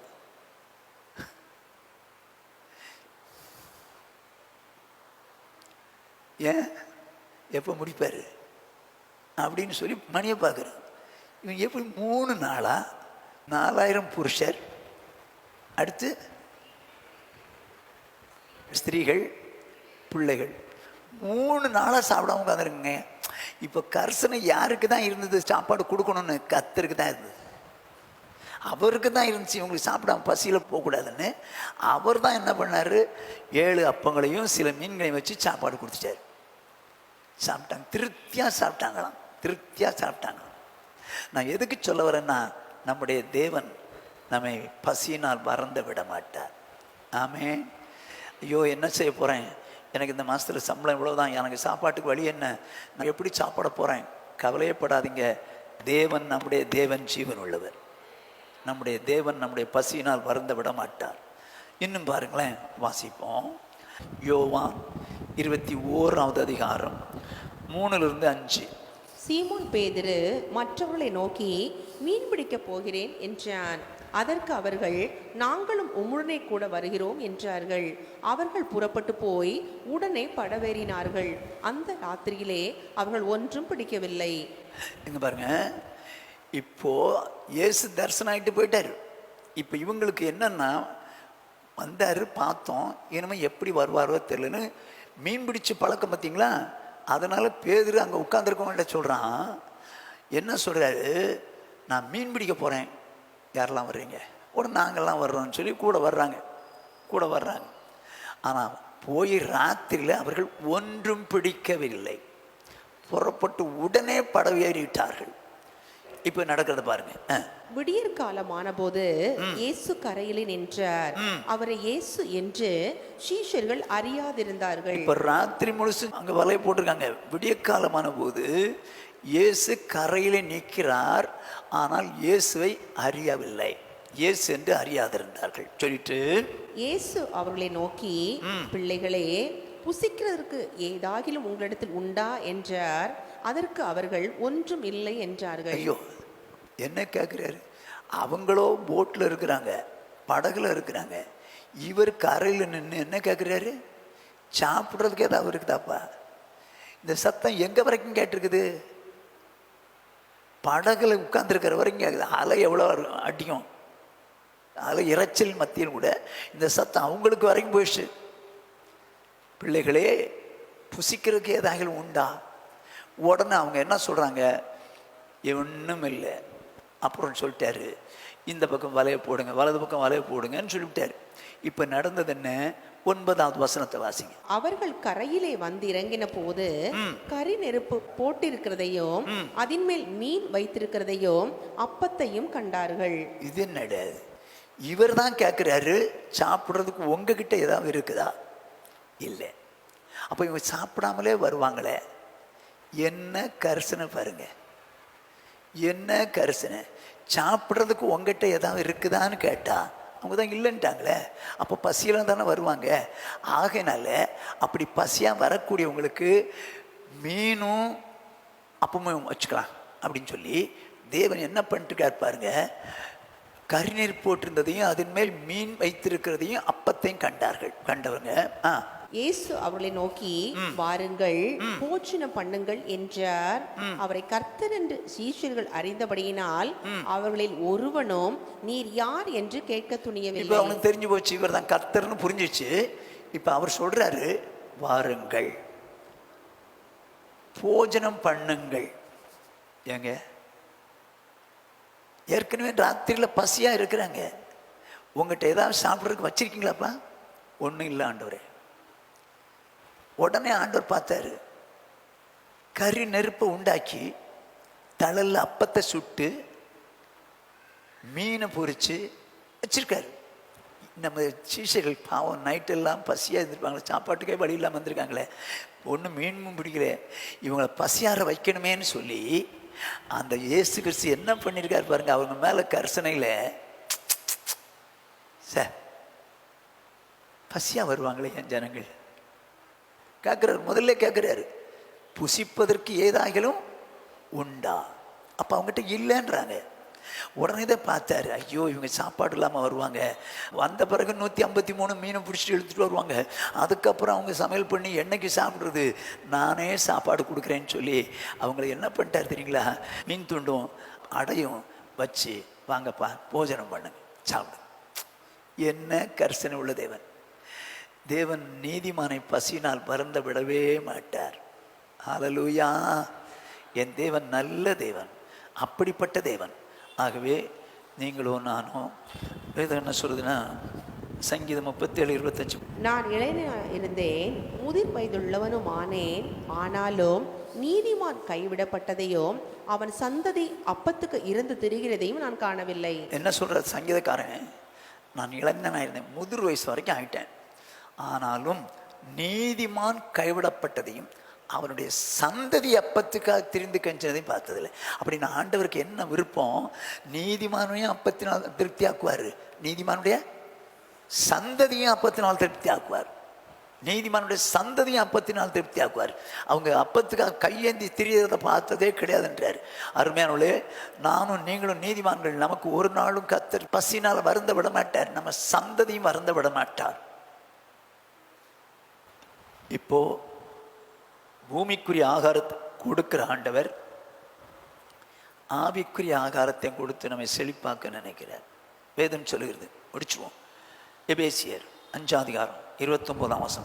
தன் சொந்த மாம்சத்தை பகைத்தவன் ஒருவனும் இல்லையே, கர்த்தர் சபையை போஷித்து காப்பாற்றுகிறது போல ஒவ்வொருவனும் தன் மாம்சத்தை போஷித்து காப்பாற்றுகிறான். கர்த்தர் சபையை போஷித்து காப்பாற்றுகிறார். அப்ப கர்த்தர் என்ன பண்றாரா? சபையை போஷித்து காப்பாற்றுகிறார். அப்படின்னா என்ன? சாப்பாடும் கொடுப்பாரு, ஆவிக்குரிய ஆகாரத்தையும் கொடுத்து போஷித்து காப்பாற்றுவார். எங்க காப்பாற்றுற? சபையை போஷித்து காப்பாற்றுற. சபையில் எப்படி போஷிக்கிறார்? எபேசியர் 3:9-10. தேவன் நம்முடைய கர்த்தராகிய கிறிஸ்து இயேசுவுக்குள் கொண்டிருந்த அநாதி தீர்மானத்தின்படியே, இப்ப தேவன் நம்முடைய கர்த்தராகிய இயேசு கிறிஸ்துவுக்குள் கொண்டிருந்த அநாதி தீர்மானத்தின்படியே உன்னதங்களில் உள்ள துரைத்தனங்களுக்கும் அதிகாரங்களுக்கும் அவருடைய அனந்த ஞானமானது சபையின் மூலமாய் இப்பொழுது தெரிய வரும் பொருட்டாக. அவருடைய அனந்த ஞானம், உன்னதத்தில் உள்ள அனந்த ஞானம், அது எப்படி? கிறிஸ்துவுக்குள் தீர்மானத்திலே உண்டான அனந்த ஞானமானது இப்பொழுது சபையின் மூலமா. அப்ப அந்த சபைக்கு என்னத்துக்கு அனந்த ஞானத்தை வெளிப்படுத்துகிறார்? சபையை பிழைக்க வச்சுக்கிறது. கர்த்தர் சபையை போஷித்து காப்பாற்றுகிறார். எதை வச்சு போஷித்து காப்பார்? ஆகாரத்தினாலும் ஜனங்களை போஷிப்பார். அதே நேரத்தில் உன்னதத்தில் உள்ள கர்த்தராகிய இயேசு கிறிஸ்துவுக்குள் கொண்டிருந்த அநாதி தீர்மானத்தின்படியே அவர் என்ன பண்றாரு?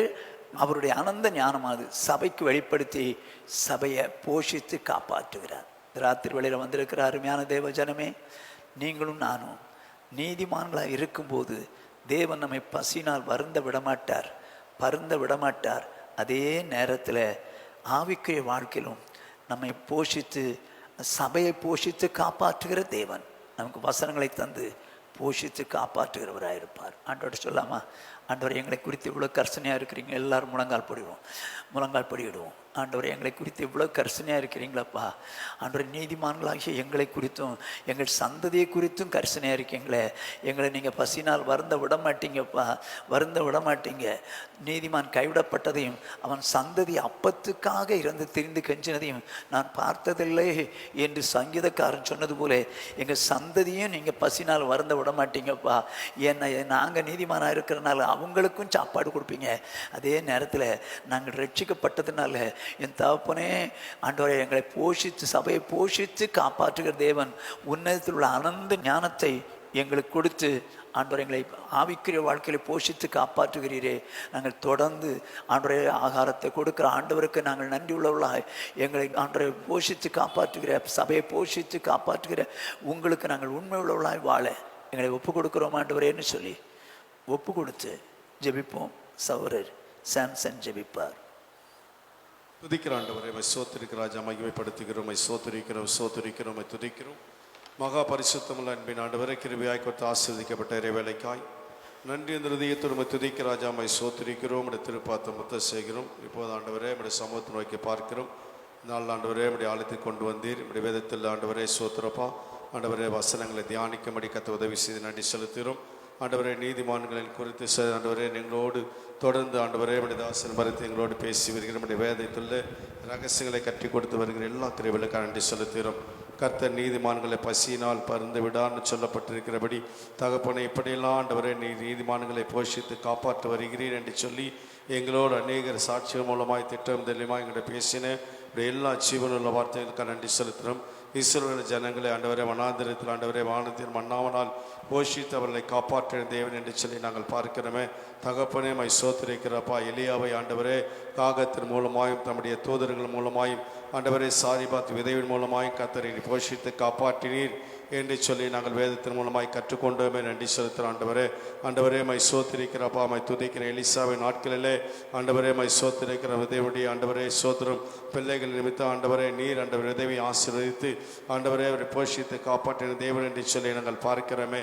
தகப்படை நன்றி ராஜா மை சோத்திரிக்க ஒரு நாளும் கர்த்தர் நீதிமான நீர் பசியினால் வருந்து விடாத தேவன் என்று சொல்லி கர்த்தர் எங்களோடு திட்டம் தெளிவாய் பேசின இப்படி எல்லா வார்த்தைகளுக்காக கூட நன்றியும் சோத்திரத்தை எடுத்து தகப்பனே நன்றி ராஜா மக்கு நன்றி செலுத்துகிற ஆண்டவரே மை சோத்திரிக்க ராஜா தகப்பனே மை சோத்திரிக்கிறோம். ஆண்டவரே ஆண்டவரே பூமியில் இருந்த நாட்களிலே சுற்றி நாட்களில் உழைத்த நாட்களிலே ஆண்டவரே மை சோத்திரிக்கிற இடத்தில் வந்து ஆண்டவரே ஆண்டவரே ஜனங்களை ஆண்டவரே நீங்கள் போஷித்தீர் என்று சொல்லி பார்க்கிறோமே. கர்த்தாவே மை சோத்திரிக்கிற 5 அப்பங்கள் 2 மீன்களை கொண்டு 5000 பேர்களுக்கு மேலானவர்களை போஷித்த தேவன் என்று சொல்லி பார்க்கிறோமே.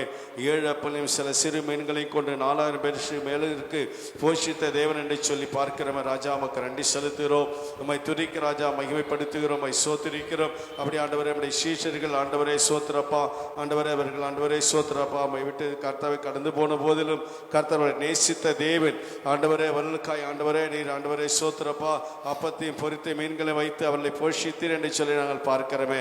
தகப்பனை நன்றி ராஜா மை சோத்திரிக்கிறோம், மகிமைப்படுத்துகிறோம். எங்களோடு இருக்கிற தேவன் எங்கள் மேல் கரிசனுள்ள தேவனாக இருக்கிறபடினால் எங்களை போஷித்து காப்பாற்றுகிற தேவனாகி கர்த்தர் எங்களோடு இருக்கிறபடினால் நன்றி செலுத்துகிறோம். ஆண்டவரே ஒரு நாளும் ஆண்டவரே சோத்திரப்பா எங்களை ஆண்டவரே பசியினால் வருந்து விடாத தேவனாக இருக்கிறபடினால உமக்கு நன்றி செலுத்துகிறோம். ஆண்டவரே மை சோத்திரிக்கிறப்பா அப்படி ஆண்டவரே சபையை நீர் போஷித்து காப்பாற்றுகிற கிருபைகளுக்காக நன்றி செலுத்துறப்பா. வேதத்தில் ஆண்டவரே உடைய வசனத்தை கொண்டு உடைய ஆண்டவரே சோத்திரப்பா ஆண்டவரே சோத்திரம் எங்களை உடைய வேத வசனத்தின் மூலமாய் ஆண்டவரே ஒவ்வொரு நாளும் ஒவ்வொரு வாரமும் ஆண்டவரே அந்த வேத ஆராய்ச்சி கூடங்களுமாய் நீர் எங்களை போஷித்து வருகிற எல்லா கிருபைகளுக்காக நன்றி செலுத்துகிறோம். தகப்பனே மை சோத்திரிக்கிறப்பா. சங்கீதக்காரர் தாவீது இப்படியா சொல்லுகிறாரே, நான் இளைஞனா இருந்தேன் முதிர் வயதின் மூலம் ஆனேன், ஆனாலும் நீதிமான் கைவிடப்பட்டது அவன் சந்ததி அப்பத்துக்கு இறந்து திரிகிறதையும் நான் காணவில்லை என்று சொல்லுகிறானே. தகப்பனே மக்கு நன்றி செலுத்துறப்பா. ஒரு நாளும் நீதிமான் ஆண்டவர் அப்பத்துக்கு இருந்து தெரியாதபடி பாதுகாக்கிற தேவனாகிய கர்த்தர் எங்களோடு இருக்கிறபடி நான் நன்றி செலுத்துற தகப்பனே. எங்களோடு இருக்கிற தேவன் ஆண்டவரை தொடர்ந்து எங்களோடு இருந்து கர்த்தர் ஒவ்வொரு நாளும் நீங்கள் வழிநடத்தி வழிநடத்தும்படி அந்த அர்ப்பணித்து ஜெபிக்கிறோம். ஆண்டவரே சோத்திரம். நீதிமானை பசியினால் வருந்து விடாத தேவன் கர்த்தர் எங்களை ஒவ்வொரு நாளும் ஆண்டவரே சரியான நேரத்தில் எங்கள் போஷித்து காப்பாற்றி வருகிற கிருபைகளுக்காய் நன்றி செலுத்துகிறோம். ஆண்டவரே மை சோத்திரிக்கிறப்பா. ஆண்டவரே மக்கு நன்றி செலுத்துகிறப்பா. அநேக பறவைகளை பார்க்கலாம் நீங்கள் விசேஷத்தவர்கள் என்று சொல்லியிருக்கிறீங்களப்பா. நீங்கள் விசேஷனாலாய் ஆண்டவரே எங்களை இந்த பூமியில் வைத்திருக்கிற கிருபைகளுக்காய் நன்றி செலுத்துகிறோம். ஆண்டவர் அநேகர் ஆண்டவரே ஆகாரமின்றி ஆண்டவரே தவித்து கொண்ட கடைசி நாட்களிலே என் தேவனாகிய கர்த்தர் நேசித்த தேவன், ரட்சித்த தேவன், நீதிமானை மாற்றின தேவன் ஆண்டவரே எங்களோடு இருந்து ஒவ்வொரு நாளும் ஆண்டவரே எங்களை தேவைகளை சம்பூர்ணமாக சந்தித்து ஒவ்வொரு நாளும் போஷித்து காப்பாற்றுகிற எல்லா கிருபைகளுக்காய் உமக்கு கோடா கோடி நன்றியும் சோத்திரத்தை ஏறெடுக்கிற தகப்பனே.